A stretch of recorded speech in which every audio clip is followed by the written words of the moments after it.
Diyos ng Digmaan Azura. Kabanata 176, Proteksyon ng Pavilion. Matapos pamunuan ng Pavilion Master ng Yufeng Pavilion na si Ching Mo Tian ang main Pavilion Elders pababa ng Floating Clouds Mountain, nagsimula na ring gumalaw ang mga disipulo ng Yufeng Pavilion.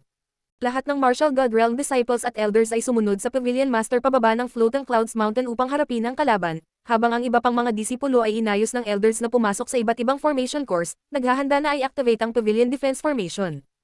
Sa sandaling ito, ang mga mukha ng lahat sa Yufeng Pavilion ay puno ng parehong emosyon. Ito ay isang pag-agos ng mainit na dugo sa kanilang mga puso, isang determinasyon na ipagtanggol ang Yufeng Pavilion hanggang sa kamatayan. Sa pagtingin sa mga disipulo na ang mga mukha ay puno ng espiritu ng pakikipaglaban, si Xingju ay hindi nakaramdam ng kahit kititing na pagkakasala sa hindi malamang dahilan. Sa halip, nakaramdam siya ng labis na pananabik. Ito ay dahil simula nang tumuntong siya sa Yufeng Pavilion, palaging may mga taong nagpapahirap sa kanya. Ngayon, sa wakas ay maaari na siyang tumayo sa parehong harapan ng mga disipulo ng Yufeng Pavilion laban sa kaaway. Sa sandaling ito, dahan-dahang lumapit si Li Xiaohan kay Xingju at ngumiti ng matamis. Kuya Xingju, tayo na rin. Tara. Nang makita ito, bahagyang tumango si Xingju.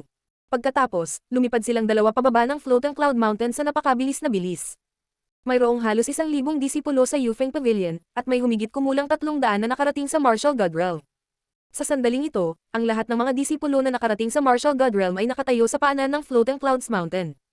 Nasa harap nila ang Pavilion Master ng Yufeng Pavilion, si Ching Mo Tian, at ang main Pavilion Elders. Sa sandaling ito, ang lahat ay maingat na nakatingin sa malayo, dahil doon nanggagaling ang hukbo ng pamilya Nangang. Gayunpaman, kumpara sa solemna at maingat na ugali ng lahat, si Xiaolong ay walang pakialam, na parang wala siyang pakialam sa Nangang family. Parang napakabagal lumipas ng oras habang naghihintay sila. 2 oras lang iyon, pero parang 1 taon. Pagkatapos ng 6 na oras, sa wakas ay nagkaroon ng pagbabago. Haa! Haa! Sa sandaling ito, ang ilang dahan-daang kumikislap na mga itim na tuldok ay biglang lumitaw sa malayong abot-tanaw. Pagkatapos nito, ang bilang ng mga tuldok ay patuloy na dumami at unti-unting lumaki. Sa huli, sila ay naging daan-daang napakalaking Swift Eagle Beasts.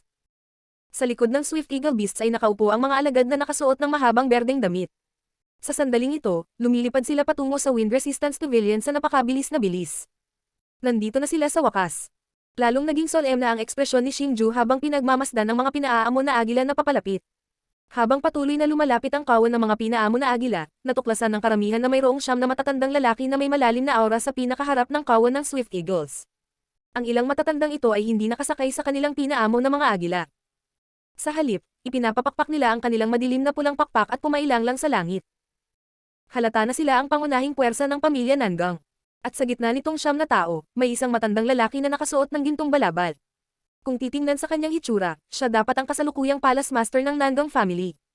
Napakabilis ng hukbo ng pamilya Nangang, at sa ilang sandali lang, nakarating na sila sa harap ng Floating Cloud Mountain.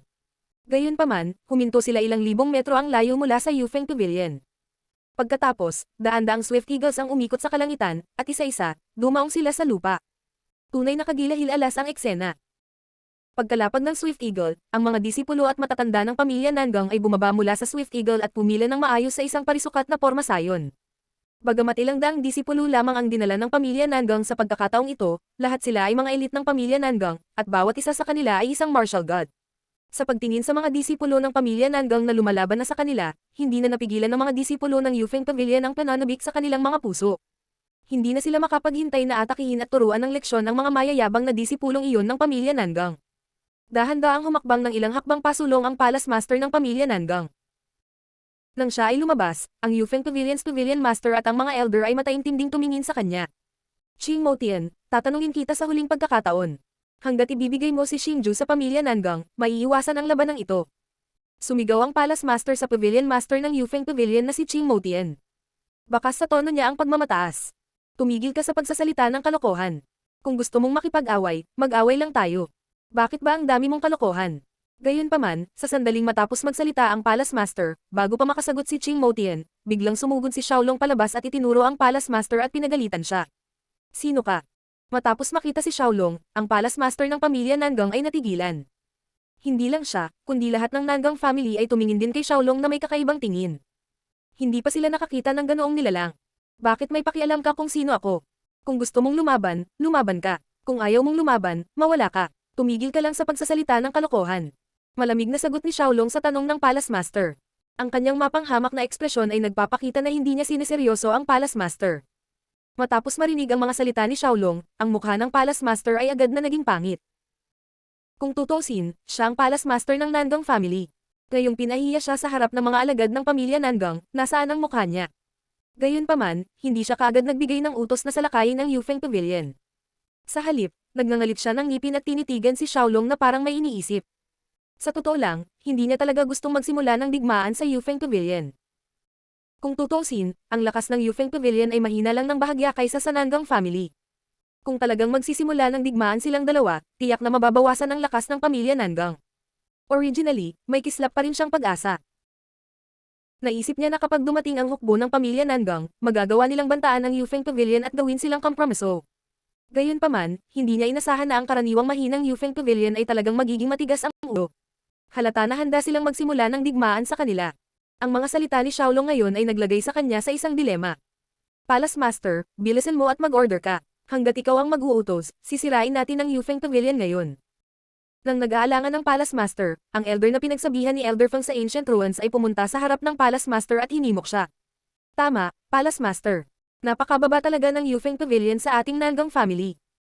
Kung hindi natin sila tuturuan ng leksyon, saan kaya ang mukha ng ating Nangang family? Pagkatapos ng elder na iyon, lumapit ang ilan pang matatanda at galit na nagsabi. Qing Motian, tatanungin ulit kita. Talaga bang ayaw ibigay ng Yufeng Pavilion mo si Xingju? Sa sandaling ito, dahan-dahang itinaas ng Palace Master ng pamilya Nangang ang kanyang ulo at sinigawan ng Pavilion Master, si Qing Motian. Bata, kung hindi ka maglakas loob na lumaban, bilisan mo at sumigaw kasama ang iyong hukbo. Huwag ka nang mag-aksaya ng oras dito. Nang marinig ang kanyang mga salita, medyo nainis si Xiaolong. Hindi niya kayang tiisin ang gayong tao na higit na naglalagay ng maling harapan. Sige, mga alagad ng pamilya Nangang, makinig kayo. Wasakin ang Yufeng Pavilion ngayon. Matapos marinig ang mga salita ni Xiaolong, sa wakas ay naging malamig ang ekspresyon ng Palace Master. Kinagat niya ang kanyang mga ngipin at itinuro ang Yufeng Pavilion sa Floating Clouds Mountain. Oo, Palace Master. Sa sandaling magbigay siya ng utos, ang daan-daang disipulo at matatanda sa likuran niya ay sabay-sabay na tumugon. Pagkatapos, humakbang siya pasulong at sinugod ang lahat mula sa Yufeng Pavilion. Pavilion Protector. Ang Pavilion Master, si Qing Motian, na matagal nang nanahimik, ay biglang umungal. Kasabay nito, binaliktad niya ang kanyang kamay at ang Imperial Wind Token sa kanyang kamay ay nagbuga ng nakakasilaw na liwanag na tumama sa kalangitan. Ito ang hudyat para i-activate ang Pavilion Protecting Array. Rumble, rumble, rumble, rumble, rumble. Nang tumunog ang signal, sunod-sunod na tunog ng dagandong ang umalangaw mula sa Floating Clouds Mountain. Kasabay nito, maging ang lupa ay nagsimulang marahas na manginig. Nang makita ito, lahat ng Nangang family ay natigilan. Bigla silang huminto at kinakabahang tumingin sa Floating Clouds Mountain. Hindi nila alam kung anong makapangyarihang paraan ang gagamitin ng Yufeng Pavilion, ngunit kahit sila ay naramdaman na may mali. Buzz, buzz, buzz, buzz. Biglang umalangaw ang sunod-sunod na tunog na nakakatusok sa tainga sa loob ng Floating Clouds Mountain. Kasabay nito, ang hindi mabilang na malalim na asol na mga haligi ng liwanag ay bumaril mula sa Floating Clouds Mountain, na tumagos sa mga ulap at tumagos sa kalangitan. Ang bawat isa sa madilim na asol na mga haligi ng liwanag ay daan-daang talampakan ng kapal, at sa loob ng mga haligi ng liwanag, mayroong hindi mabilang na nakasisilaw na kidlat. Sa sandaling ito ay parang isang hagdanan na nag-uugnay sa langit at lupa. Buzz, buzz, buzz. Ngunit pagkatapos na ang mga haligi ng liwanag ay pumailan lang sa kalangitan, ang mga kidlat sa mga haligi ng liwanag ay nagsimulang mabilis na kumalat. Sa huli, bumuo sila ng kidlat na hadlang na nag-uugnay sa langit at lupa at mahigpit na pinalibutan ng Yufeng Pavilion sa Floating Clouds Mountain. Ito ba ang Pavilion Protecting Array ng Yufeng Pavilion? Maging ang Palace Master ng pamilya Nangang ay may gulat na ekspresyon sa kanyang mukha habang nakatingin sa Pavilion Protecting Formation na nag-uugnay sa langit at lupa. Narinig din niya na ang unang Pavilion Master ng Imperial Wind Pavilion ay isang supreme expert sa mundo. Gayunpaman, matapos makita ang kasalukuyang Imperial Wind Pavilion, nagsimula siyang magduda kung totoo ang alam. Gayunpaman, pagkatapos makita ang engranding pormasayon, talagang naniwala siya. Iyon ay dahil malalim niyang nararamdaman ang lakas ng engranding pormasayon, at hindi ito isang bagay na masisira niya. Ang sinumang maglakas loob na pumasok sa aking Yufeng Pavilion ay mamamatay. Ngunit sa sandaling ito, isang nangingibabaw na boses ang biglang umalangaw mula sa Pavilion Protecting Array. Nang umalangaw ang boses na ito, nang inagang lahat mula sa pamilya Nangang. Hindi nila inaasahan na magkakaroon ng Battle King expert sa Yufeng Pavilion. Nang umalangaw ang boses na ito, lahat mula sa Yufeng Pavilion ay tumingin sa Pavilion Protecting Array ng may pag-asa. Alam nila na maaaring ito ang kaluluwa ng unang Pavilion Master. Sinabi na ang hitsura ng kaluluwang ito ay eksaktong kapareho ng unang Pavilion Master, kaya gusto ng lahat na makita kung ano ang hitsura ng unang Pavilion Master. Swoosh! Sa sandaling ito, isang malalim na asul na liwanag ang biglang bumaril mula sa malaking pormasayon. Ang liwanag na ito ay parang bulalakaw na pumutok sa kalangitan habang ito ay bumaril. Sa huli, sumabog ito sa direksyon ng pamilya Nangang. Lahat ng mga alagad, umatras. Nang makita ito, nagbago ang ekspresyon ng Palace Master ng pamilya Nangang at agad siyang sumigaw. Sa kanyang utos, ang mga disipulo ng pamilya Nangang, na nagmamadaling lumabas, ay mabilis na umatras sa likod ng Palace Master. Kasabay nito, ang Palace Master at ang mga Elder ay nag-condense ng isang madilim na pulang gas, at ang kanilang mga mukha ay puno ng pag-iingat habang sila ay nakatitig sa asul na liwanag. Ito ay dahil, sa sandaling ito, malinaw nilang naramdaman na sa loob ng asul na liwanag ay isang eksperto sa Battle King. Kung ang isang eksperto sa Battle King ay gustong pumatay ng isang martial god, ito ay magiging kasing dali ng pagtapak sa isang langgam. Sa makatuwid, kailangan nilang protektahan ang mga alagad ng pamilya Nangang. Diyos ng Digmaan Azura. Kabanata 177, Maglaro ng Luyan. Boom boom boom. Sa sandaling ito, dumating na ang madilim na asul na liwanag. Sa huli, walang awa itong bumagsak sa lupa sa pagitan ng pamilya Nangang at ng mga miyembro ng Yufeng Pavilion. Ang malakas na puwersa ay naging sanhi ng panginginig ng lupa at isang malaking halaga ng alikabok ang tumaas sa hangin.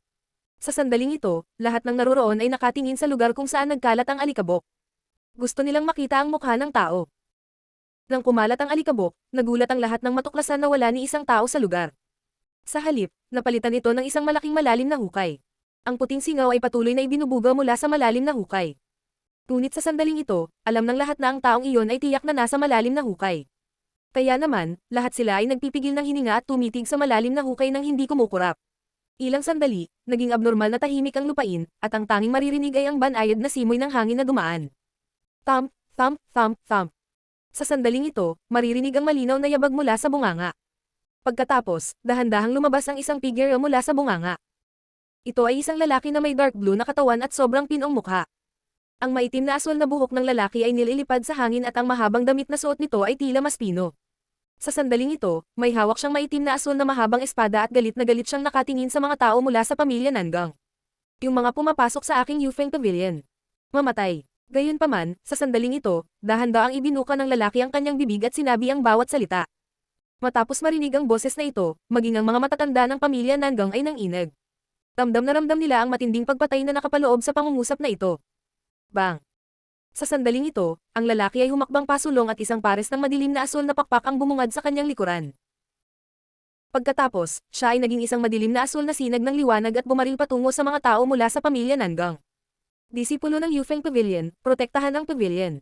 Nang makita ito, nagpakawala ng malakas na dagandong si Ching Motian. Kaagad pagkatapos, nanginginig ang pulang-pulang pakpak sa kanyang likod at lumipad siya patungo sa pamilya Nangang. Sa likod niya, si Xiaolong, Old Fang at ang iba pa ay lumipad din patungo sa Nangang family sa napakabilis na bilis. Buzz, buzz, buzz. Nahaharap sa biglaang pag-atake mula sa mga eksperto ng Yufeng Pavilion, ang mga eksperto ng pamilya Nangang ay hindi dapat madaig. Maraming malalakas na kasanayan sa militar at enerhiya ang bumungad. Rumble, rumble. Sa sandaling ito, ang War Kings mula sa dalawang dakilang kapangyarihan ay nakakulong na sa labanan. Marahil dahil sa takot silang masaktan ang kanilang mga disipulo, inilipat ng 16 na Haring Zhang ang kanilang labanan sa langit. Sa mapusyaw na asul na kalangitan, mabilis na kumakalat ang malalakas na mga alon ng enerhiya tulad ng napakarilag na mga paputok na pumupuno sa buong kalangitan. Mga Beastard sa pamilya Nangang, labanan natin ito.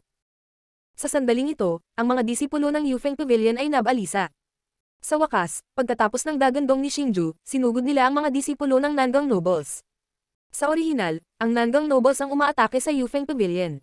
Gayunpaman, sa sandaling ito ay mas katulad ng Yufeng Pavilion na umaatake sa Nangang Nobles. Nang makita ito, ang mga alagad ng Nangang Nobles ay hindi dapat madaig. Sinugod nila si Xingju at ang iba pa. Sa mga alagad ng Nangang Nobles, ang disipulong nagngangalang Luoyan ang unang inatake. Napakalinaw ng posisyon ni Luoyan na natural na ikinulong ni Xingju. Sa pag-ikot ng kanyang katawan, sinugod niya si Luoyan. Bata, hinahanap mo talaga ang sarili mong kamatayan. Sa sandaling ito, napansin din ni Luoyan si Xingju. Sa malamig na singhot, sinugod niya si Xingju. Matagal nang ayaw ni Luoyan kay Xingju. Ngayong may pagkakataon, natural na hindi niya bibitawan si Xingju. Lalo na sa mid-level na martial god na lakas ni Xingju, naramdaman niyang kailangan lang niyang patayin si Xingju. Swoosh! Nang malapit nang mag-cross ang landas nilang dalawa, biglang ibinaba ni Luoyan ang kanyang kanang kamao, nagpadala ng malakas na martial chi na sumabog patungo sa punishment art. Gayunpaman, sa pagharap sa napakalakas na pag-atake, si Xingju ay hindi natakot. Kaway ng kanyang manggas, dalawang gray armored na lalaki ang bumaril mula sa kanyang storage bracelet. Kasabay nito, apat na malalakas na light blades ang bumaril mula sa dalawang armored men's blades at bumangga sa pag-atake ni Luyan. Nang bumangga ang apat na light blades sa makapangyarihang martial energy, talagang kinansela nila ang isa't isa. Pagkatapos nito, ang dalawang nakabaluti na lalaki ay lumukso at lumapag sa tabi ni Xingju. Para silang dalawang sundalo na itataya ang kanilang buhay para protektahan si Xingju. Kalokohan. Sa pagtingin sa dalawang nakabaluti na lalaki na biglang lumitaw, ang ekspresyon ng mukha ni Luyan ay nagbago ng husto. Natural na nakilala niya ang dalawang lalaking nakabaluti na ito. Bumalik sa kuweba ng Star Emperor, naranasan ni Luyan kung gaano kalakas ang dalawang armored na lalaking ito. Sa makatuwid, sa sandaling ito, naramdaman din niya na ito ay isang mahirap na problema. Gayunpaman, sa sandaling ito, ikanaway ni Xingju ang kanyang manggas at dahan-dahang sinabi sa dalawang nakabaluti na lalaki, pumunta kayo at patayin ang mga disipulo ng pamilya Nangang. Hindi na kailangang magpakita ng anumang awa. Parang narinig ng dalawang nakabaluti na lalaki ang mga salita ni Xingju, lumundag sila at naging dalawang sinag ng liwanag habang sumusugod sila sa mga disipulo ng pamilya Nangang. Pililigawan mo ba si kamatayan? Gayunpaman, matapos makita ang mga aksyon ni Xingju, natigilan si Luyan. Hindi niya maintindihan kung bakit gagawin ni Xingju ang ganoong bagay. Gayunpaman, pagkaraan ng ilang sandali, bigla siyang natauhan. Nangangahulugan ito na hindi siya inilagay ni Xingju sa kanyang mga mata. Ito ay isang bagay na hindi matanggap ng mapagmataas na si Luyan. Gayunpaman, bilang tugon sa kanyang mga salita, ngumiti si Xingju at tumayo roon ng walang kaunting takot. Bukod dito, napuno ng pangungutya ang kanyang ngiti. Papatayin kita. Sa pagtingin sa ekspresyon ni Xingju, si Luyan ay labis na nagalit. Kaagad pagkatapos, naikuyom niya ang kanyang kanang kamao at mabilis na nagtipon ng mga agos ng malupit na martial energy. Sa huli, nagbuga pa ng nakakasilaw na liwanag ang kanyang kamao. Haa! Ang kanyang kanang kamao ay biglang umalangaw at isang lubhang nakakatakot na enerhiya ang lumabas. Sa huli, ito ay talagang nag-transform sa isang enerhiyang mabangis na hayop na ilang metro ang haba sa kalangitan. Sinabayan ng mga alon ng dagandong, ito ay marahas na sumugod patungo sa Punishment Dew. Gayunpaman, sa pagtingin sa energy beast na sumusugod sa kanya, ngumiti lang si Xingju. Walang kahit kititing na takot sa kanyang kalmadong mukha. Flame Dragon Bullet. Biglang ibinuka ni Xingju ang kanyang mga palad at pagkatapos ay mabilis itong isinara. Sa huli, iniunat niya ang kanyang mga palad patungo sa energy beast at isang fire dragon na ilang dosenang metro ang haba ay pumailang lang sa kalangitan. Sa huli, ibinuka pa nito ang napakalaking bibig at isinubo ang energy beast sa tiyan nito. Roar! Ang dalawang makapangyarihang martial skills ay nagbanggaan, na nagdulot ng malakas na alon ng enerhiya na agad na kumalat. Ang mga apoy na dose-dosenang talampakan ng taas, kasama ang malupit na martial chi, ay pumuno sa hangin, na naging dahilan upang ang mahihinang mga disipulo ay nagmamadaling umatras sa takot. Labis silang natakot na masangkot sa isang labanan sa antas na ito. Hindi ko inaasahan na mayroon kang ilang mga kasanayan. Iniisip ko kung kaya mong tanggapin ang paglipat na ito. Nang makita ito, bahagyang nagigting ang mga kilay ni Luyan. Gayunpaman, ilang sandali pa, isang malupit na ekspresyon ang lumitaw sa kanyang mukha. Pinagdikit ang kanyang mga kamay, nagsimulang sumilay ang isang napakakinang na liwanag mula sa kanyang mga palad. Middle rank or rank martial skill. Gayunpaman, nang maramdaman ni Xingju ang enerhiya sa mga kamay ni Luyan, ang kanyang orihinal na kalmadong mukha ay naging solemn na.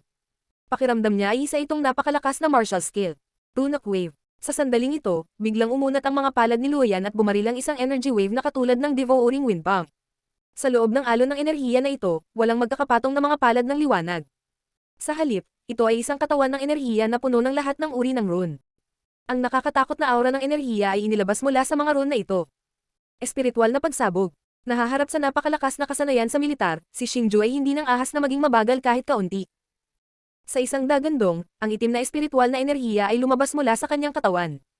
Sa huli, pilit nitong pinahiwa-hiwalay ang pag-atake, na nagpapahintulot sa mga ripples ng enerhiya mula sa martial skill na mabilis na dumaan kay Xingju. Gayunpaman, hindi nito nagawang saktan ang kahit kititing na bahagi ng Xingju. Paano ito posible? Nang makitang ang makapangyarihang martial skill na pinakapinagmamalaki niya ay hindi makapinsala sa kahit kititing na bahagi ng Xingju, ang mukha ni Luyan ay nagbago ng husto. Gayunpaman, sa susunod na sandali, siya ay ganap na napatulala. Sa pag-iisip mula kay Xingju, ang itim na espiritual na enerhiya ay agad na bumuhos sa katawan ni Xingju. Kasabay nito, mabilis na tumaas ang lakas ni Xingju, naabot ang mataas na antas ng martial god level sa isang iglap.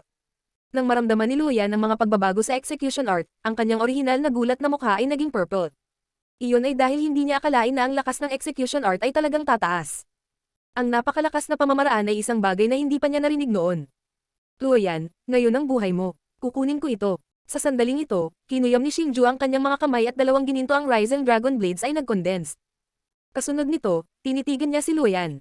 Humph, walang hiyang pagmamayabang. Matapos marinig ang mga salita ni Xingju, malamig na bamantong hininga si Luoyan at pinag-condense din ang dalawang Ryzen Dragon Blades. Pagkatapos, gumawa siya ng isang malaking hakbang pasulong at naging isang sinag ng liwanag habang siya ay bumaril patungo kay Xingju. Bagamat ang kakayahan ni Xingju na maabot ang mataas na antas ng martial god level ay nabigla kay Luoyan, siya ay tinuturing pa rin bilang isa sa pinakamataas sa mga matataas na ranggo na martial god sa Nangang family.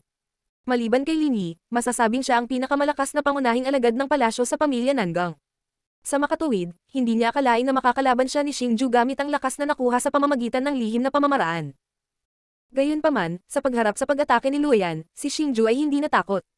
May mapanuksong ngiti sa kanyang mukha, hinintay niya ang pagdating ni Luoyan. Nililigawan mo si kamatayan. Nang makita ang kasalukuyang kalagayan ni Xingju, lalo pang nagalit si Luoyan. Sa isang mabangis na alon ng kanyang mga braso, ang dalawang kumikinang na talam ay nagbago sa ilang gintong sinag ng liwanag na bumaril patungo kay Xingju na parang gininto ang bagyo na pumawi sa kalangitan. Nakatingin sa mga sinag ng liwanag sa kanyang harapan, itinaas ni Xingju ang kanyang kilay. Sa sandaling ito, napagtanto ni Xingju na talagang may kakayahan si Luoyan. Gayunpaman, ang ganitong uri ng pag-atake ay medyo mahina pa rin sa harap ni Xingju. Sword Shield. Sa isang twist ng pulso ni Xingju, ang dalawang gininto ang blade ay agad na nag-condense sa isang walang katulad na malakas na Sword Shield. Kasabay nito, mabilis na umikot ang katawan ni Xingju. Habang umiikot ang katawan ni Xingju, isang malakas na puwersa ng pag-ikot ang nabuo. Bang! Nang ang mga talon ni Luoyan ay tumama sa Sword Shield ni Xingju, sila ay itinaas ng malakas na rotational force ng Sword Shield. Sa huli, pinalipad sila sa gilid. Plop! Dahil sa malakas na puwersa, nawalan ng balanse si Luoyan. Sa huli, nang lumapag siya sa lupa, natambo siya sa kanyang mukha. Papatayin kita. Ang gayong kaiyahiyang aksyon ay naging sanhi ng labis na galit ni Luoyan. Sa sandaling tumayo siya, umungal siya ng baliw. Buzz. Gayunpaman, sa sandaling ito, dalawang huni na tunog ang biglang umalangaw mula sa kanyang likuran. Nang lumingon si Luoyan para tingnan, mas nabigla siya nang matuklasan na dumating na ang pag-atake ni Xingju. Hindi niya naisip sa kanyang pinakamaligaw na panaginip na ang pag-atake ni Xingju ay talagang magiging napakabilis. Bang! Gayunpaman, nang ang dalawang light blade ay malapit nang tumama kay Luoyan, isang enerhiyang katawan ang biglang lumitaw sa gilid. Sa huli, marahas itong bumaril patungo sa mga light blades ni Xingju. Dahil sa malakas na puwersa, napaatras si Xingju. Lin Yi. Nang patatagin ni Xingju ang kanyang katawan, laking gulat niya nang makitang ang umatake ay walang iba kundi ang pinakamalakas na alagad ng pamilya Nangang. Lin Yi, Diyos ng digmaang Azura. Kabanata 178, Labanan sa Labanan. Junior Xingju, bilang isang disipulo ng pamilya Nangang, hindi ako papayag na saktan mo si Senior Luoyan. Sa sandaling ito, dahan-dahang naglalakad si Lin Yi patungo kay Xingju. Kasabay nito, ang malakas na enerhiya ay umaagos sa kanyang makatarungang mga kamay. Siya ay dapat na gumagawa ng ilang uri ng malakas na kasanayan sa militar. Nakatitig kay Lin Yi, na dahan-dahang naglalakad patungo sa kanya, magkadikit ang mga kilay ni Xingju. Ang lakas ni Lin Yi ay hindi dapat maliitin. Kung gusto ni Lin Yi na makialam, kahit siya ay kailangang harapin ng isang madugong labanan ngayon. Ipoipo. Gayunpaman, sa sandaling iyon, isang matamis na dagandong ang biglang umalangaw mula sa likuran ni Lin Yi. Pagkatapos, ilang higanteng ipoipo na may nagngangalit na enerhiya ang dumaan patungo kay Lin Yi. Pahinga. Nang makita ito, hindi man lang natakot si Lin Yi. Ang kanyang mga palad, na puno ng malakas na enerhiya, ay biglang sumabog. Ilang napakalakas na katawan ng enerhiya ang sumabog patungo sa mga buhawi. Bang, bang, bang, bang, bang, bang, bang. Nang ang mga katawan ng enerhiya ay nakipag-ugnayan sa mga ipoipo, ang mga ipoipo ay isa-isang nawasak. Pagkatapos, ang malalakas na alon ng enerhiya ay naging bug zone ng marahas na hangin na patuloy na sumipol sa lugar. Senior Lin Yi, ang kalaban mo ay ako. Matapos mawala ang marahas na ipoipo, isang magandang babae na may magandang figure ang makikitang dahan-daang naglalakad patungo kay Lin Yi na may matamis na ngiti. Si Li Xiaohan iyon. Xiaohan, umatras. Nang makita ni Xingju si Li Xiaohan, nagulat siya at agad na sinigawan si Li Xiaohan. Ang lakas ni Lin Yi ay hindi dapat maliitin. Kahit nakalabanan siya ni Xingju, hindi siya maglalakas loob na sabihin na kaya niyang talunin si Lin Yi. Kung si Lin Yi ay lalaban kay Li Xiaohan, hindi inisip ni Xingju na si Li Xiaohan ang kanyang kalaban. Kuya Xingju, huwag kang mag-alala. Huwag mong maliitin si Xiaohan. Matamis nang umiti si Li Xiaohan sa sinabi ni Xingju. Natural na maramdaman niya na ginagawa ito ni Xingju para sa kanyang kapakanan. Kasabay nito, alam din niya na sa puso ni Xingju, dapat patayin si Luoyan kahit anong mangyari. Sa makatuwid, kinailangan niyang kalagkarin si Lin Yi palabas sa sandaling ito. Swoosh! Lumukso ang figure ni Li Xiaohan. Ang kanyang kaakit-akit na figure ay naging isang gintong sinag ng liwanag at bumaril patungo kay Lin Yi. Nang makita ito, hindi tumayo si Ling Yi sa seremonya. Sumayaw ang kanyang mga palad at maraming malalakas na katawan ng enerhiya ang bumaril patungo kay Li Xiaohan na parang bagyo na pumuno sa kalangitan. Ngunit kahit nasa ilalim ng gayong malalakas na pag-atake, umasa si Li Xiaohan sa kanyang mapanlikhang pamamaraan ng paggalaw upang iwasan ang lahat ng mga pag-atake ni Ling Yi. Sa huli, dumating siya bago si Ling Yi at iniabot ang kanyang kamay, nakipagsagupaan kay Ling Yi. Luoyan, mamatay ka. Nang makita ang labanan sa pagitan ni Li Xiaohan at Ling Yi, nagiging din si Xingju. Tumingon ang kanyang figure at itinaas ang kambal na talon sa kanyang mga kamay, marahas na tinadtad si Luoyan. Dahil ang tanging magagawa niya sa sandaling ito ay ang mabilisang pakikitungo kay Luoyan bago suportahan si Li Xiaohan. Humph. Gayunpaman, malamig na bamantong hininga si Luoyan bilang tugon sa pag-atake ni Xingju.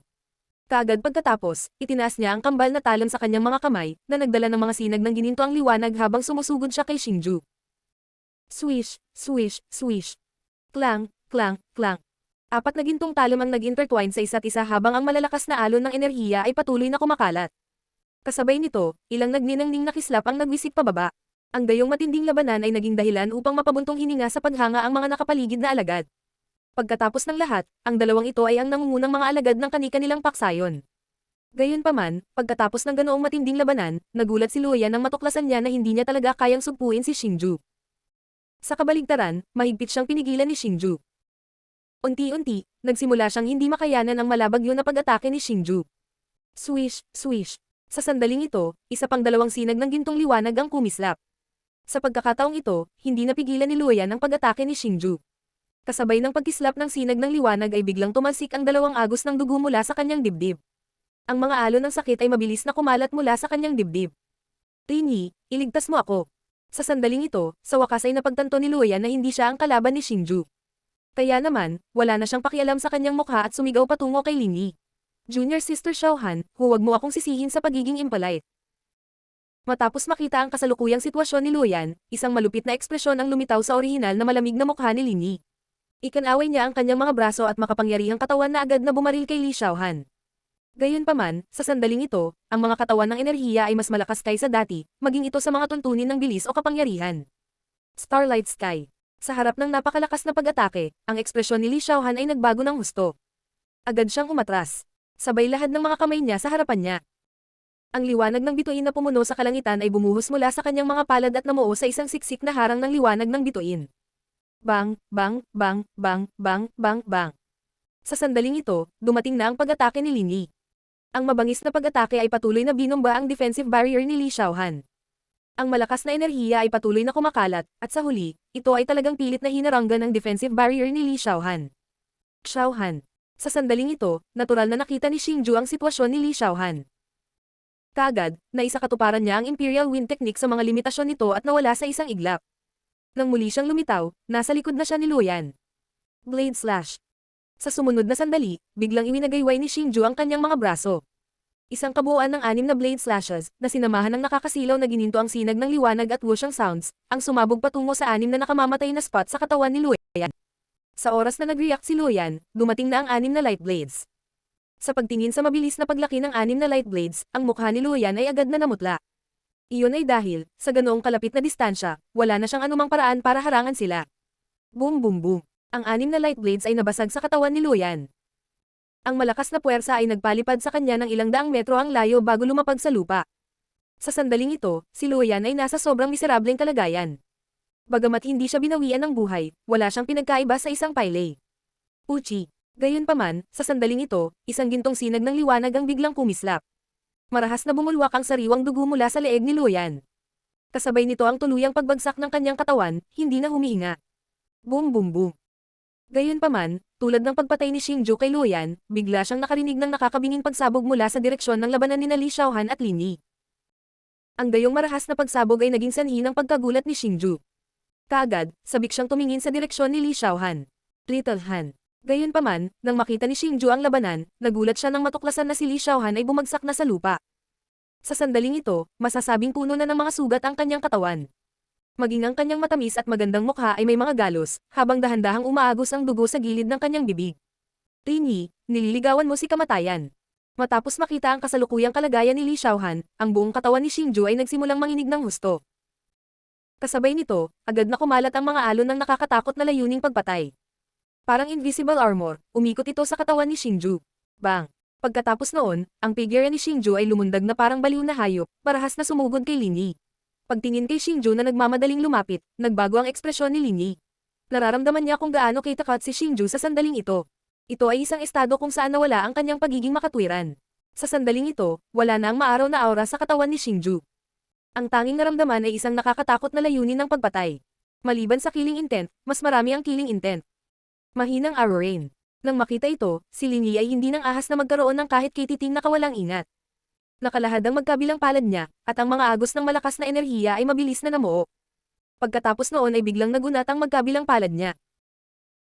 Maraming walang kapantay na malakas na enerhiyang liwanag na alon, tulad ng langit na tumatakip sa ulan ng palaso, ang marahas na binomba patungo sa Xingju. Bang, bang, bang, bang, bang, bang, bang. Kahit na ang pag-atake ni Lin Yi ay hindi pangkaraniwang mabangis, hindi nito napigilan ang pagsulong ni Xingju. Ang malupit na enerhiyang ripple ay patuloy na sumabog sa paligid ng Xingju, ngunit si Xingju ay hindi naapektuhan. Sa halip, diretso siyang sumugod kay Lin Yi. Sa sandaling ito, ang mga mata ni Xingju ay pula ng dugo. Tuluyan na siyang nawala sa pagiging makatwiran. Sa kasalukuyan, isa lang ang nasa isip niya, at iyon ay ang pagpatay kay Lin Yi. Sa pagtingin sa kasalukuyang Xingju, sa wakas ay nagsimulang matarante si Lin Yi. Sa ganitong estado, ipinadama ni Xingju sa kanya ang isang nakamamatay na panganib. Buzz. Ngunit sa sandaling ito, biglang nang inag ang katawan ni Xingju. Ang mga pagsabog ng sakit ay nagmula sa kanyang katawan sa napakabilis na bilis. Dahil sa matinding sakit, nabawi ni Xingju ang kanyang pagkamakatuwiran. Lumalabas na ang pagsabog na kapangyarihan ng kanyang kaluluwa ay talagang nawala sa sandaling ito. At ang hindi inaasahang pangyayaring ito ay nagdulot ng pagbaba ng bilis ni Xingju, at ang mga pag-atake na parang bagyo ay sabay-sabay na binomba patungo kay Xingju. Bang, bang, bang, bang, bang, bang, bang. Ilang malalakas na pag-atake ang patuloy na binomba sa katawan ni Xingju. Kasabay nito, ang mga daloy ng enerhiya ay kumakalat mula sa katawan ni Xingju, at ang malakas na puwersa ay nagdulot din kay Xingju na lumipad ng hindi bababa sa 100 metro bago bumagsak sa lupa. Pagkatapos noon, pagkasubo ng sariwang dugo ay nawalan siya ng malay. Kuya Xingju. Sa pagtingin sa nahimatay na si Xingju sa hindi kalayuan, si Li Xiaohan ay sumigaw ng may pag-aalala. Pagkatapos, bigla siyang tumayo at gustong tumakbo patungo kay Xingju. Plop.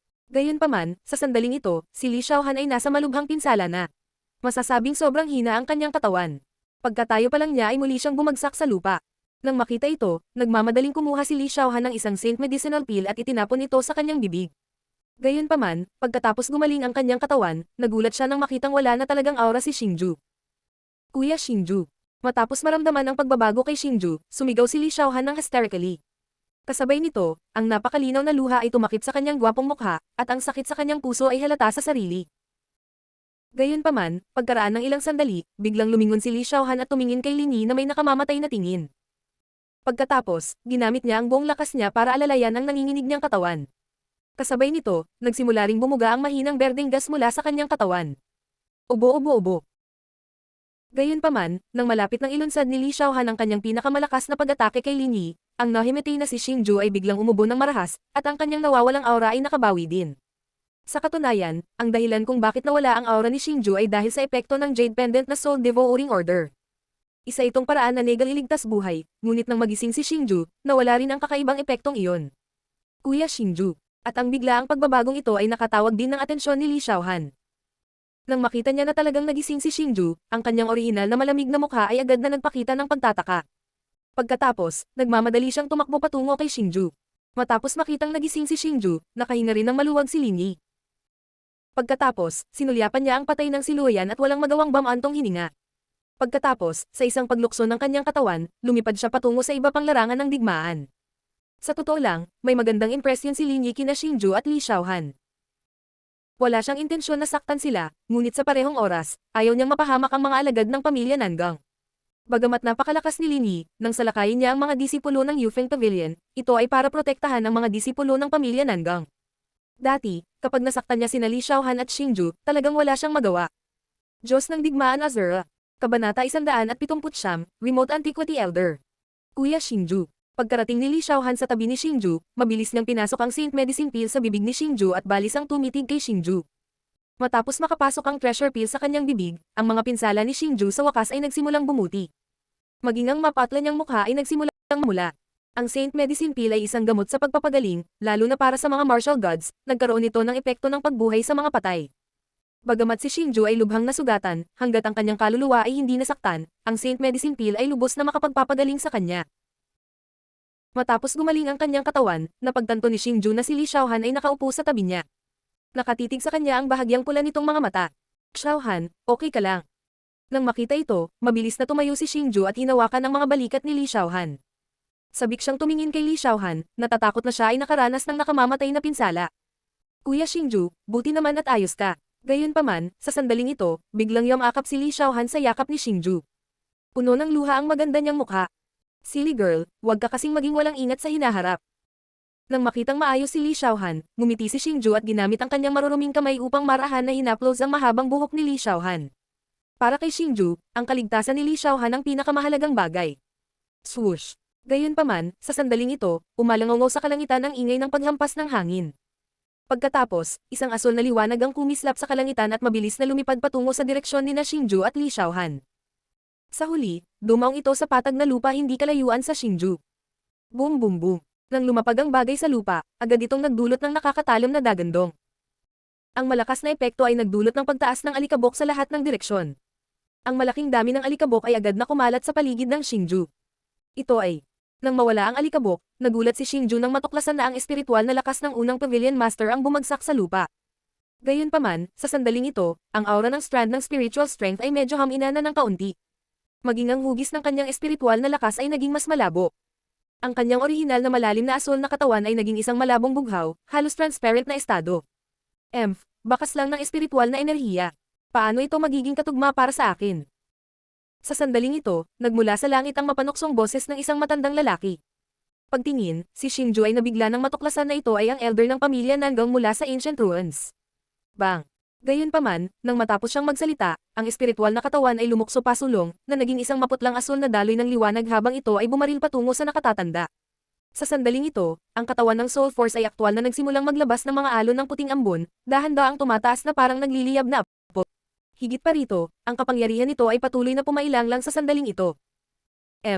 Gayunpaman, sa harap ng desperadong pag-atake ng espiritual na katawan, malamig na bamantong hininga ang matanda.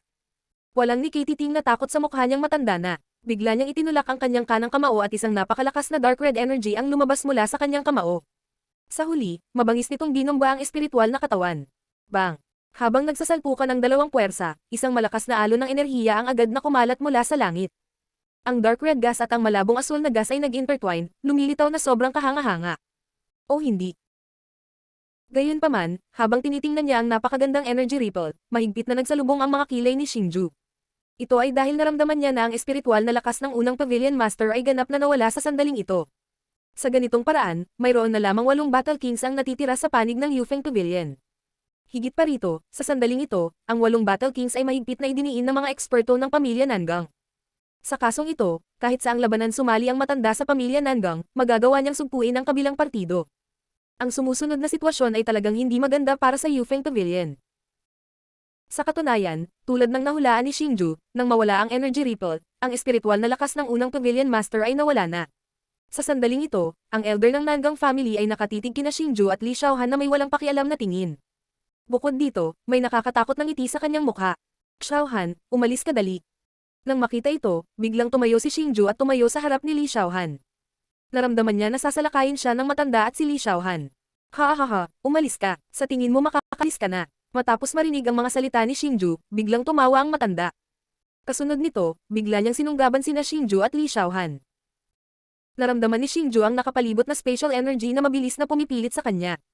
Sa huli, hinihigpitan pa nito ang mga galaw niya. Ganoon din ang nangyari kay Li Xiaohan. Kalokohan. Sa pakiramdam na hindi na niya maigalaw ang kanyang katawan, mas nabalisa si Shinju. Sa ganitong sitwasyon, para siyang isda sa chopping board, naghihintay na katayin. Kahit na hindi natin kayang salakayin ang Yufeng Pavilion ngayon. Hanggat papatayin namin kayong dalawa, walang makakamit ang Yufeng Pavilion sa hinaharap. Sa sandaling ito, makikita ng matanda ang pagkayam ng kamao. Maraming malakas na maitim na pulang gas ang mabilis na lumundag sa kanyang kamao. Ang mga layer ng sobrang nakakatakot na enerhiya ay nahayag din mula sa kanyang kamao. Sa sandaling ito, ang nangyari kay Shinju ay natuklasan din ng mga eksperto ng Yufeng Pavilion. Gayunpaman, sa sandaling ito, lahat sila ay pinigilan ng mga eksperto ng pamilya Nangang at hindi nakatulong kina Shinju at Li Xiaohan. Mamatay. Sa sandaling ito, nabuo na ang martial skill sa kamao ng matanda. Ang mga sinag ng nakasisilaw na liwanag ay bumuhos tulad ng araw. Nang maramdaman ni Xingju ang nakakatakot na enerhiya na ibinubuga mula rito, lalong namutla ang kanyang mukha. Alam niya na kapag tinamaan siya ng ganoong nakakatakot na pag-atake, tiyak na mamamatay siya. Kuya Xingju, hanggat makakasama kita, kahit mamatay ako, magiging masaya si Xiaohan.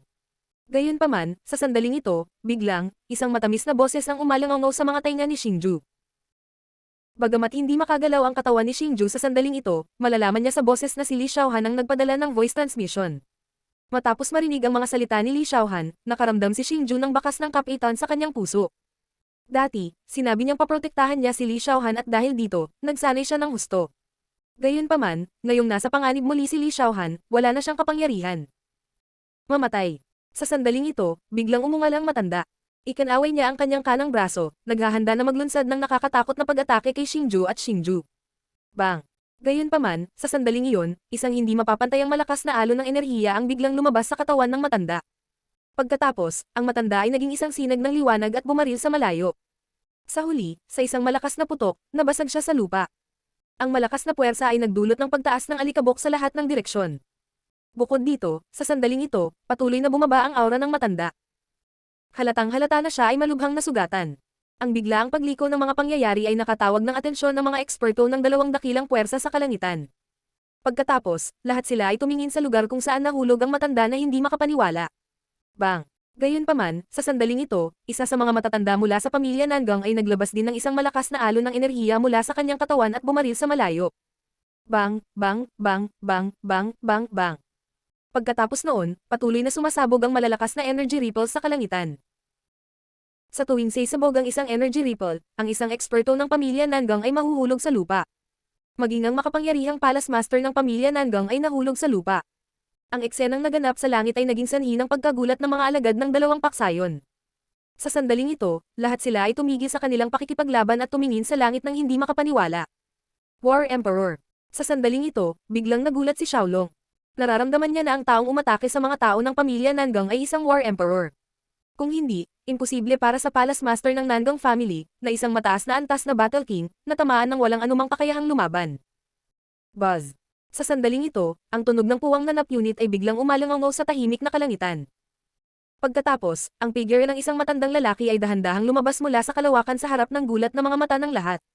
Nagkalat sa balikat ang magulo at puting buhok ng matanda at sira-sira ang damit. Gayunpaman, ang kanyang singkit na mga mata ay napuno ng talas. Sa sandaling ito, nakatitig siya sa lugar kung saan nahulog ang mga eksperto ng pamilya Nangang. Hindi ba ito? Nang makita ni Xingju ang matandang nasa harapan niya, nagulat siya. Kilala niya ang matandang ito. Siya ang matanda na gumabay sa kanya sa Medicine Concealing Villa sa Netherworld Empire. Kataas-taasang matanda. Gayunpaman, sa sandaling ito, ang Pavilion Master ng Yufeng Pavilion at ang mga Elder ng Main Pavilion ay sabay na sumigaw. Sa ganoong katahimikan, umalangaw sa langit ang kanilang malakas at malinaw na boses. Ano? Supreme Elder. Ang mga salita ng Pavilion Master at ng mga Elder ng Yufeng Pavilion ay natural na narinig ng mga disipulo. Pagkatapos, ang mga bulalas ng pagkagulat ay narinig mula sa karamihan. Maraming mga alagad ang napuno ng paggalang at pananabik. Ang Supreme Elder ay masasabing ang pinakamisteryosong tao sa Yufeng Pavilion. Sa kasalukuyan, sa Yufeng Pavilion, bukod sa kasalukuyang Pavilion Master at mga Elder ng Main Pavilion, halos walang nakakita sa totoong mukha ng Supreme Elder. Gayunpaman, walang nag-alinlangan sa lakas at katayuan ng Supreme Elder. Sa madaling salita, ang Supreme Elder ang tunay na controller ng Yufeng Pavilion. Ngayon, nakita na nila ang totoong mukha ng Supreme Elder. Bilang mga disipulo ng Yufeng Pavilion, paanong hindi sila masasabik? Lalo na pagkatapos ng lakas na ipinakita ng Supreme Elder, mas nahirapan ang lahat na kontrolin ang lumalakas na emosyon sa kanilang mga puso. Ito ay dahil alam nila na ang kanilang Great Elder ay nakalusot na sa Battle King level at naging Battle Emperor level powerhouse. Ang Battle Emperor ay isang antas sa itaas ng Battle King realm. Hindi pa nagkaroon ng Battle Emperor sa Eastern Continent dati. Ngayon, naabot na ng Supreme Elder ng Yufeng Pavilion ang antas na ito. Nangangahulugan din ito na ang lakas ng Yufeng Pavilion ay tataas ng husto. Maging ang katayuan nito ay magbabago. Mula sa pangalawang kapangyarihan, ito ang magiging unang kapangyarihan sa silangang kontinente. Hanggat iniisip nila ang katotohanan na ang Yufeng Pavilion ang magiging pinakamalakas na kapangyarihan sa silangang kontinente, hindi makontrol ng mga disipulo ang kanilang pananabik. Diyos ng Digmaan Azura. Kabanata 180, Heartnut. Gayunpaman, kumpara sa pananabik ng mga tao, si Li Xiaohan ay may komplikadong ekspresyon sa kanyang mukha. Napatitig siya sa kanyang lolo, na nakatayo sa langit. Hindi lang siya nagpakita ng anumang saya o excitement, parang nasasaktan siya. Xiaohan, ano meron? Ang kasalukuyang pagbabago ni Li Xiaohan ay natural na naitala ni Xingju. Kaagad, nagmamadali siyang pumunta sa tabi ni Li Xiaohan at nag-aalalang nagtanong. Kuya Xingju, ayos lang ako. Pilit na ngumiti si Li Xiaohan nang marinig niya ang tanong ni Xingju. Mukhang natatakot siya na mag-alala si Xingju sa kanya. Gayunpaman, tiyak na ganitong uri ng ngiti ang nagpabagabag kay Xingju. Kaagad pagkatapos, ibinaling niya ang kanyang tingin sa Supreme Elder sa kalangitan. Sa sandaling ito, nararamdaman ni Xingju ang relasyon ni Li Xiaohan at ng Supreme Elder. Tila hindi ito kasing simple ng iniisip ng karamihan. Marahil ay may isang kwento na walang nakakaalam. Mga inapo ng pamilya Nangang, ang 4 na dakilang kapangyarihan ng Eastern Continent ay nasa isang alyansa sa loob ng daan-daang taon. Ngayon, pumunta ka sa aking Yufeng Pavilion. Sinusubukan mo bang sirain ang kasunduan na ginawa ng mga ninuno ng 4 na dakilang kapangyarihan? Sa sandaling ito, biglang sumigaw ang Supreme Elder sa mga eksperto ng pamilya Nangang. Malakas at malinaw ang boses niya, parang kulog sa maaliwalas na kalangitan, sumabog ito sa pandinig ng mga alagad ng pamilya Nangang. Ang malakas na panggigipit ay naging sanhi pa ng paghihina ng ilan sa mga mahihinang disipulo ng pamilya Nangang. Senior Lee, hindi naman gustong sirain ng pamilya Nangang ang kasunduan. May dahilan. Sa sandaling ito, ang mga eksperto ng pamilya Nangang ay lumabas mula sa malalim na hukay. Bagamat sila ay malubhang nasugatan at may mga bakas ng dugo sa mga sulok ng kanilang mga bibig, halatang walang balak ang Supreme Elder na kitilin ang kanilang buhay. Gayunpaman, malinaw na hindi nilayon ng Supreme Elder na kitilin ang kanilang buhay nang kumilos siya kanina. Kung hindi, tiyak na hindi sila nakatayo dito ngayon. Sa halip, sila ay naging siyam na malamig na yelo na bangkay. Ito ang takot ng isang War Emperor. Ang pagpatay sa isang Battle King ay kasing dali ng pagtapak sa isang langgam. Ayokong makinig sa mga magarbong palusot mo. Gayunpaman, ito ay isang hindi mapag-aalinlangan ng katotohanan na inatake mo ang aking Yufeng Pavilion ngayon. Bilang Supreme Elder ng Yufeng Pavilion, dapat ay pinatay ko kayong lahat. Gayunpaman, dahil sa ating kasunduan, ayokong pahirapan ka ngayon. Umalis ka na agad at kakalimutan ko na ang usapin ngayon. Gustong ipaliwanag ang palace head ng Nangang family, naiinip na iwinagayway ng Supreme Elder ang kanyang kamay. Matapos marinig ang mga salita ng Supreme Elder, ang palace master ng Nangang family ay tuwang-tuwa. Walang pag-aalinlangan, agad niyang inutusan ang kanyang mga alagad na umatras. Ngayong naabot na ng Great Elder ang antas ng War Emperor, ito ay isang hindi mapag-aalinlangan ng katotohanan. Ang katotohanan na ang Great Elder ay handa na silang mabuhay ay higit pa sa kanyang inaasahan, kaya natural na hindi siya nang ahas na labanan ang Great Elder. Uchi. Ngunit sa sandaling ito, ang Elder na gustong salakayin sina Xingju at Li Xiaohan ay biglang nagluwa ng isang subo ng dugo. Ang kanyang mukha ay naging kasing putla ng isang papel, at ang kanyang katawan ay nanginginig sandali bago siya tumigil sa paghinga. Phew. Nang makita ito, walang magawa ang palace head ng Nangang family na umiling. Si Li Xiaohan ay apo ng dakilang Elder, at gusto talaga siyang patayin ng Elder na iyon.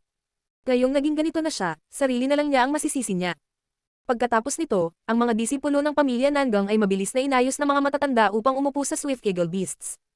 Kung ikukumpara noong sila ay unang dumating, sila ay higit na nasaraan ng loob, at ang mayabang na aura na mayroon sila noon ay wala kahit saan. Una, gusto nilang salakayin ang Yufeng Pavilion para palakasin ang posisyon ng Nangang family bilang pinakamalakas na kapangyarihan sa Eastern Continent. Gayunpaman, sinong mag-aakalang may War Emperor ang lalabas sa Yufeng Pavilion, at makakaalis lang sila kasama ang kanilang mga sorry figure. Sabi ko, matanda, bakit mo sila pinakawalan? Sa oras na ito, lumipad si Xiaolong sa gilid ng Grand Elder at sumigaw ng galit. Hehe, binabati ng junior na ito si Lord Lian Tian. Nang makita ng Supreme Elder ang maliit na dragon, ngumiti siya ng mahina at magalang na yumuko sa maliit na dragon. Sa totoo lang, noong ipinadala ng Pavilion Master ang mensahe sa Great Elder, sinabi na niya sa kanya ang tungkol kay Xiaolong, at iyon ang dahilan kung bakit alam niya ang pagkakakilanlan ni Xiaolong.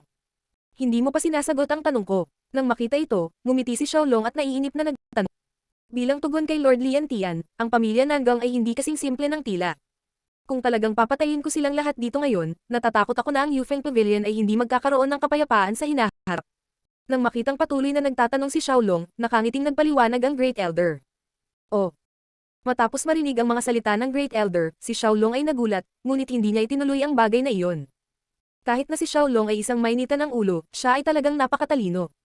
Sa makatuwid, naunawaan niya ang kahulugan sa likod ng mga salita ng dakilang Elder.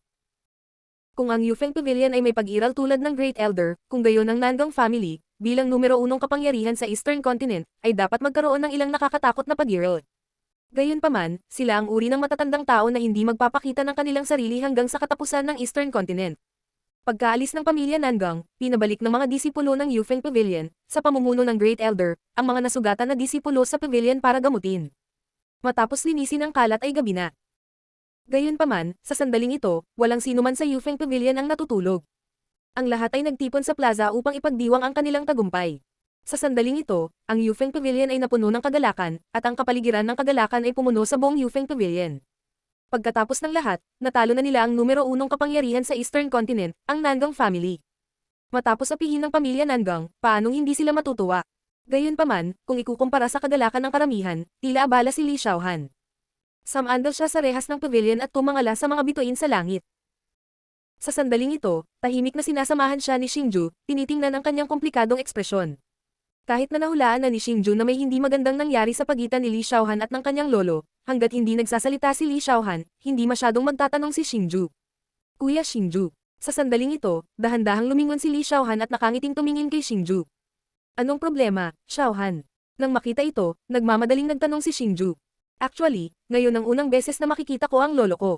Pagkatapos ng ilang sandali ng katahimikan, tumingin si Li Xiaohan kay Xingju at sinabing may pekeng ngiti. Ano? Unang beses. Matapos marinig ang mga salita ni Li Xiaohan, natigilan si Xingju. Ang kalmadong ekspresyon sa kanyang mukha ay agad na napalitan ng pagkagulat. Nagkita na talaga si Li Xiaohan at ang Supreme Elder. Gayunpaman, sa sandaling ito, sa wakas ay napatunayan na ang hula ni Xingju. Nagkaroon nga ng kwento sa pagitan ni Li Xiaohan at ng kanyang lolo. Gayunpaman, hindi gaanong nagtanong si Xingju at tahimik lang na nakikinig sa kwento ni Li Xiaohan. Sa totoo lang, simula noong ipinanganak ako, hindi ko pa nakikita ang aking mga magulang at lolo't lola. Pinalaki ako ng mga tagapaglingkod ng Yufeng Pavilion. Noong bata pa ako, bukod sa pagsunod sa aking amo sa paglilinang, mag-isa akong maglalaro sa lumulutang ulap na bundok. Hindi ko alam kung sino ang aking mga magulang, at hindi ko pa naramdaman ang tunay na pagmamahal sa pamilya. Later on, noong unti-unti akong lumaki, kapag lumabas ako para mag-training kasama ang master ko, mararamdaman ko ang hindi maipaliwanag na kalungkutan kapag nakita ko ang ibang mga bata na minamahal ng kanilang mga magulang. Isang araw, sa wakas ay hindi ko naiwasang tanungin ang aking Panginoon, Guro, nasaan ang aking mga magulang? Kudlit, ngunit nang maglaon, nalaman kong wala na ang aking mga magulang sa mundong ito. Namatay sila hindi nagtagal matapos akong ipanganak. Dahan-daang ikinwento ni Li Xiaohan ang nakaraan, at may bakas ng kalungkutan sa kanyang malinis na mukha. Maliwanag, wala siyang masayang pagkabata, at nag-iwan din ng anino sa kanyang puso ang pagkamatay ng kanyang mga magulang. Paano sila namatay? Hanggang dito, hindi na napigilan ni Xingju ang kanyang emosyon at emosyonal na nagtanong. Para sa isang ulilang tulad niya, ang salitang mga magulang ang pinakasensitibo. Noon, ang aking mga magulang ay ang nangungunang mga disipulo ng Yufeng Pavilion, at sila ay kilala bilang ang hinaharap na pag-asa ng Yufeng Pavilion. Gayunpaman, nang lumabas silang dalawa upang magsanay, nakatagpo sila ng isang makapangyarihang matanda na hamarang sa kanila. Sa huli, dahil sa ilang mga salungatan, nag-away sila. After that, grabing nasugatan ng parents ko ang matanda, at namatay siya hindi nagtagal bumalik sila sa sekta nila. Later on, nalaman ng parents ko na the old man is actually the supreme elder of the Nangang family. Pagkatapos nito, dinala ng pamilya Nangang ang isang malaking hukbo sa Yufeng Pavilion upang sumalakay, at pinangalanan nila ang buhay ng aking mga magulang. Tungkol sa mga magulang ko, ayaw nilang idamay ang mga disipulo ng Yufeng Pavilion, kaya nagpakamatay sila. Sa pagsasalita hanggang dito, ang mga mata ni Li Xiaohan ay basa-basa na, at isang patak ng malungkot na luha ang dahan-daang bumagsak. Natahimik si Xingju habang nakatitig sa mga patak ng luha na unti-unting umaagos pababa. Damang-dama niya kung gaano kasakit ang nararamdaman ni Li Xiaohan sa sandaling ito. Ang isang batang walang magulang ay higit na nagnanais ng pagmamahal ng kanilang mga magulang. Simula noong insidenteng iyon, itinutulak ng aking lolo ang lahat ng sisi sa kanya. Sinisisi niya ang kanyang sarili dahil hindi niya tinanggap ang hamon ng pamilya Nangang na humantong sa pagkamatay ng aking mga magulang. Kaya simula noon, umalis siya sa Yufeng Pavilion, at ngayon lang bumalik. Matapos marahan na panasan ang mga luha sa kanyang mukha, nagpatuloy si Li Xiaohan. Xiaohan, pagkatapos noon galit ka na sa lolo mo. Matapos makinig sa kwento ni Li Xiaohan, naglakad si Xingju sa kanyang tabi at nagtanong sa mahinang boses. Hindi ko siya kinasusuklaman, hindi ko lang alam kung paano ko siya haharapin. Nang marinig ang tanong ni Xingju, dahan-daang umiling si Li Xiaohan. Ayos lang, Kuya Xingju, makakaasa si Xiaohan sa sarili na mag-walk out. Natatakot lang ako na mag-alala si Kuya Xingju sa akin, kaya sinabi ko sa iyo ang tungkol dito. Pagkatapos sabihin sa iyo, mas gamaan ang pakiramdam ko. Gabi na, babalik muna ako. Sa sandaling ito, biglang itinaas ni Li Xiaohan ang kanyang ulo at sinabi kay Xingju na may ngiti sa kanyang mukha. Pagkatapos sabihin ito, nang hindi hinintay ang tugon ni Xingju, ang kanyang katawan ay kumikislap at sumanib sa kalawakan, nawala. Fo. Sa pagtingin kay Li Xiaohan na nagmamadaling umalis, si Xingju ay walang magawang bamantong hininga. Nararamdaman niya kung gaano kakomplikado ang puso ni Li Xiaohan sa mga sandaling ito, tiyak na labis ang pagkakasalungat nito. Gayunpaman, sa sandaling ito, ang tanging magagawa ni Xingju ay tahimik na samahan siya. Kung paano aalis sa pagkakabuhol ng kanyang puso, kung paano haharapin ang Supreme Elder, ang lahat ay nakasalalay kay Li Xiaohan mismo. Buzz. Nang umalis si Li Xiaohan, biglang nagiba-iba ang espasyo sa likod ni Xingju. Sa paglingon, si Xingju ay nabigla nang makitang ang Supreme Elder ay nakatingin sa kanya na may mukha na puno ng mga ngiti.